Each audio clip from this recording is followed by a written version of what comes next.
Sebelum kita membaca dan merenungkan firman Tuhan, kita satukan hati kita di dalam doa. Bapa dalam Yesus, terima kasih Tuhan untuk kebaikan-Mu dalam hidup kami, sehingga kami masih boleh menikmati nafas kehidupan sampai pada hari ini. Tuhan, kami mau pakai waktu yang singkat ini untuk mendengarkan sebahagian daripada firman Tuhan. Berkatilah Tuhan kami setiap yang mendengarkan firman-Mu, sehingga kami boleh melakukan itu semua di dalam kehidupan kami, sehingga hidup kami adalah menjadi hidup yang memuliakan nama Tuhan. Dalam nama Tuhan Yesus Kristus kami sampaikan doa kami. Amin. Firman Tuhan yang menjadi landasan bagi kita semua pada hari ini, Kamis tanggal 2 Oktober 2025, yaitu yang ditulis dalam kitab Kejadian pasal 35 ayatnya yang ketiga. Demikian dikatakan, marilah kita bersiap dan pergi ke Betel. Aku akan membuat mezbah di situ bagi Allah yang telah menjawab aku pada masa kesesakanku dan yang telah menyertai aku di jalan yang kutempuh.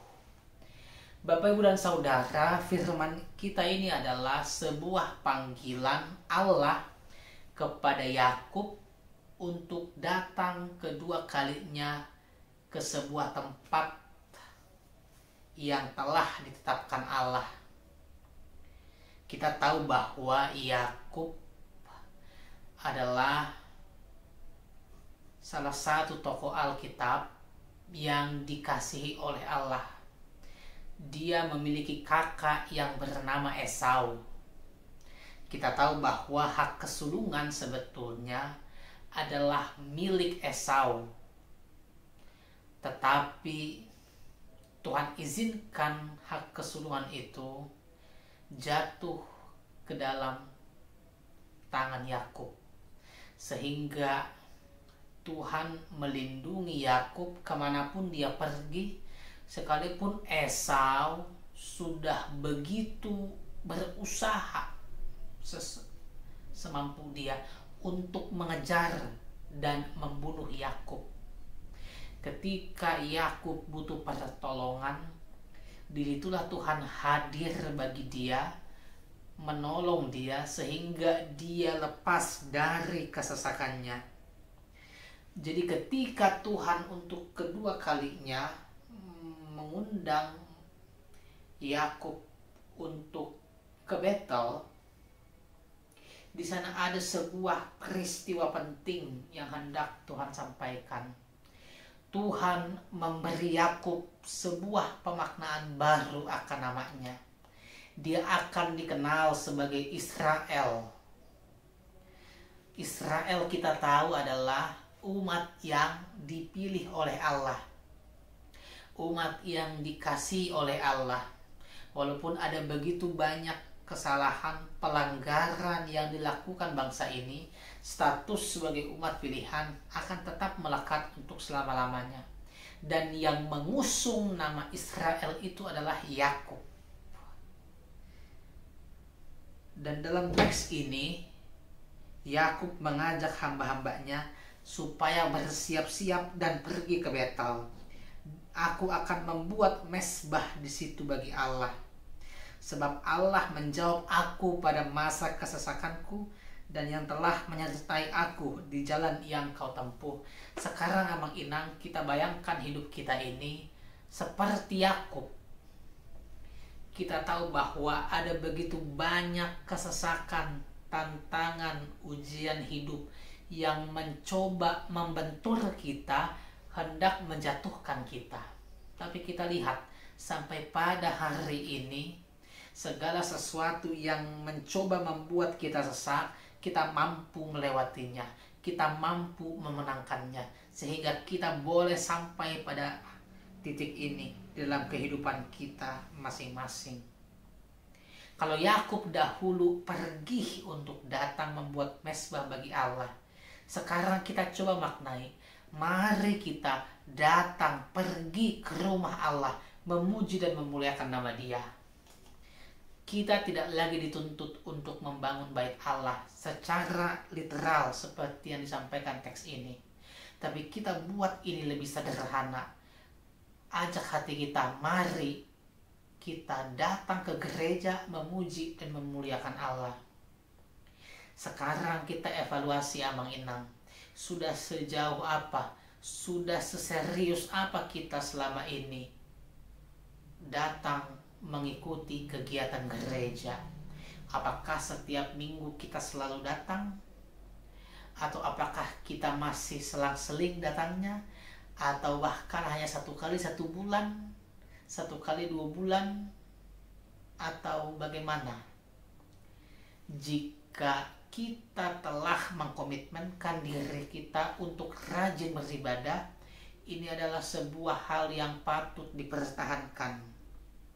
Jika kita mungkin masih angin-anginan, masih malas, firman ini mau mengajak kita, mari kita bersiap pergi ke Betel, atau mari kita bersiap pergi ke gereja. Di sanalah kita puji Allah, di sanalah kita muliakan Allah, sebab Allah telah menjawab kita pada masa kesusahan kita. Saya tidak tahu apakah di antara kita semua yang mendengarkan renungan ini pada pagi ini, kita punya problem dalam kehidupan kita. Kadang-kadang kita bingung mentok bagaimana caranya saya bisa keluar dari masalah ini. Seolah-olah tidak ada jalan. Firman ini mau mengingatkan kita, ayo kita datang ke hadapan Tuhan. Mari kita sapa Tuhan kita. Kita minta pertolongan kepada Dia. Yakinlah dan percayalah, barang siapa yang senantiasa mengandalkan Tuhan dalam kehidupannya, dia pasti akan dimenangkan, dia pasti akan dikuatkan, dia pasti akan dimampukan melewati segala persoalan di dalam kehidupannya. Oleh sebab itu Amang Inang, marilah kita menjalani kehidupan kita masing-masing di dalam pujian kepada Tuhan. Setiap pekerjaan kita, setiap tindak tanduk kita, langkah kaki kita adalah langkah kaki yang memuliakan Allah, sama seperti Yakub dahulu yang melangkahkan kakinya datang ke Betel untuk berjumpa dengan Allah. Tuhan memberkati kita semua. Amin. Kita berdoa. Tuhan Allah Bapa kami yang di sorga, kami mengucap syukur Tuhan untuk sapaan-Mu kepada kami pada pagi hari ini. Tuhan telah menyapa kami bahwa Engkau adalah Allah yang senantiasa menolong dan menopang kami di tengah-tengah kesesakan kami. Tuhan, Engkau tahu hidup kami ini adalah hidup yang tidak lepas dari berbagai macam masalah. Oleh sebab itu Tuhan, kami gantungkan hidup kami sepenuhnya hanya ke dalam tangan pengasihan-Mu. Jangan biarkan kami dikalahkan oleh cobaan tantangan di dunia ini. Tuhan, kami mau memulai aktivitas kami pada hari ini.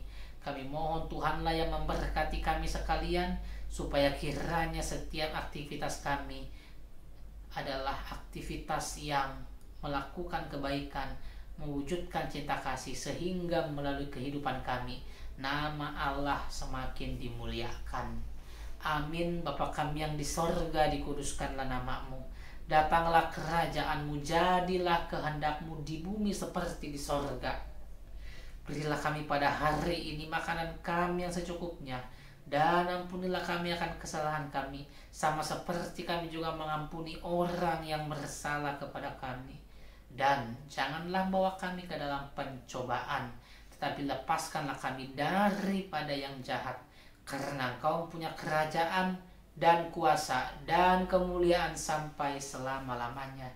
Amin. Kasih karunia Tuhan Yesus Kristus, kasih setia Allah Bapa, dan persekutuan Roh Kudus menyertai kamu sekalian. Amin.